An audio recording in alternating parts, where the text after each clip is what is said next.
Welcome to She's the Boss, the podcast where female wellness entrepreneurs talk ambition, money, and ownership out loud. I'm your host, Lee McSwan, a certified holistic nutritionist turned wellness business coach.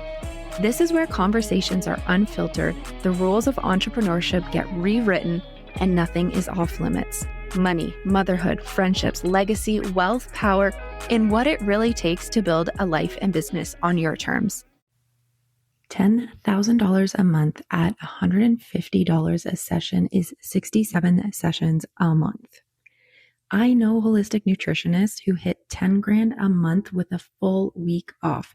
Same price point, same industry, completely different calendars. The difference isn't hustle. It's not a bigger following. It's not working harder than you already are. I broke down exactly what's different, what's on their offer list, what they charge for it, and how the math actually maths. It's called the 10K month ecosystem map. It's completely free. And once you see it, you're going to look at your own pricing and your offers completely differently. It's linked in the show notes. When I look at someone's low ticket offer or freebie, sometimes an opt-in form is there. And the opt-in form in front of it is often longer than some actual client intake forms I've seen for full programs. Some of the fields can include things like the name, the email, which is totally necessary. But then there's a handful of deeper questions stacked on top for something that costs next to nothing or cost nothing at all. This is a common thing that I see practitioners get backwards, and it comes from a genuinely good instinct. You want to help people, of course. You want to understand them before you serve them. That instinct is exactly right at certain price points and completely wrong at others. Here's the principle. The amount of information you ask for should match the amount of commitment you're asking someone to make. So something that's a freebie or a low ticket offer is not a relationship yet. It's designed to be a taste of an experience of somebody working with you. Nobody that's buying something small is expecting you to know their full history, their past attempts at achieving their goal, specific struggles that they are facing, because you're not customizing anything for them at that price point. You're building one thing that is designed to be general. They're getting that one thing. Asking a long list of questions before they can even access it doesn't make you look thorough. It makes them wonder why something this small needs to know this much about them, and that confusion can cost you the sale. It's a big roadblock for them to just sign up, pay the small amount of money that you're asking for, or just get access to the thing for free. So compare that to a one-on-one application or a high ticket program.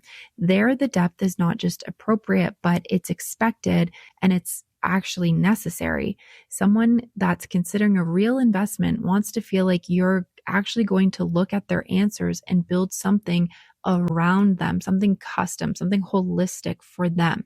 The long form there is what builds the trust and makes you more equipped to serve them. But that exact form in front of a low ticket offer will destroy it every time. So here's how to actually audit this in your own business today. First, go to every opt-in and every low ticket or freebie offer that you have right now and count the number of fields that somebody has to enter information into. If there's more than name and email, maybe one qualifying question at most, you're almost certainly creating friction that's costing you completions at checkout. The second thing to do is ask yourself the real question behind every field. Am I going to use this to change what they receive, or am I just collecting it because it feels responsible? If the honest answer is you're not customizing anything based on that field, then just cut it completely.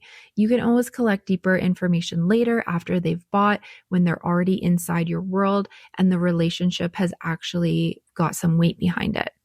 The third thing is to match your highest friction forms to your highest commitment offers. Save the long intakes for the program where you're genuinely building something around their specific answers. Everywhere else, get out of your own way. You're self-sabotaging your own sales.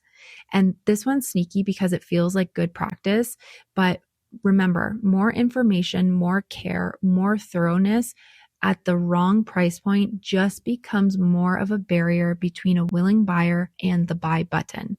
So go count your fields today. If something doesn't earn its place, full permission to cut it completely.